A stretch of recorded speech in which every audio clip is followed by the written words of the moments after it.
Les viticulteurs français ont bien du mal à voir le verre à moitié plein en ce début d'année. Il ne reste plus qu'une poignée de jours avant le départ de Donald Trump de la Maison-Blanche et pourtant, Washington vient encore d'alourdir les droits de douane pour des produits européens.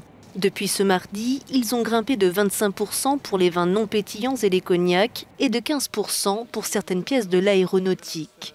Ces nouvelles représailles, qui s'inscrivent dans le contentieux de longue date entre Boeing et Airbus, vont pénaliser les exploitations. Les mesures prises cette nuit, plus celles qui existaient auparavant et qui n'ont pas été modifiées, atteignent un impact de 1 milliard d'euros. C'est en gros comme si le vignoble de Côte-de-Provence ou le vignoble de l'Occitanie étaient d'un seul coup rayés de la carte.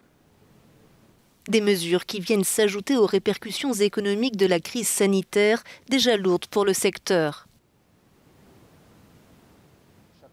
Pendant une année, l'année 2020, nous avions encore quelques produits qui étaient hors du champ de ces sanctions.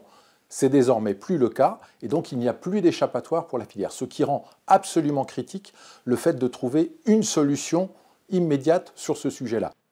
Bruxelles compte désormais partir sur de nouvelles bases avec le président américain élu Joe Biden, dont la prise de fonction est imminente et espère peut-être voir bientôt ces sanctions s'évaporer.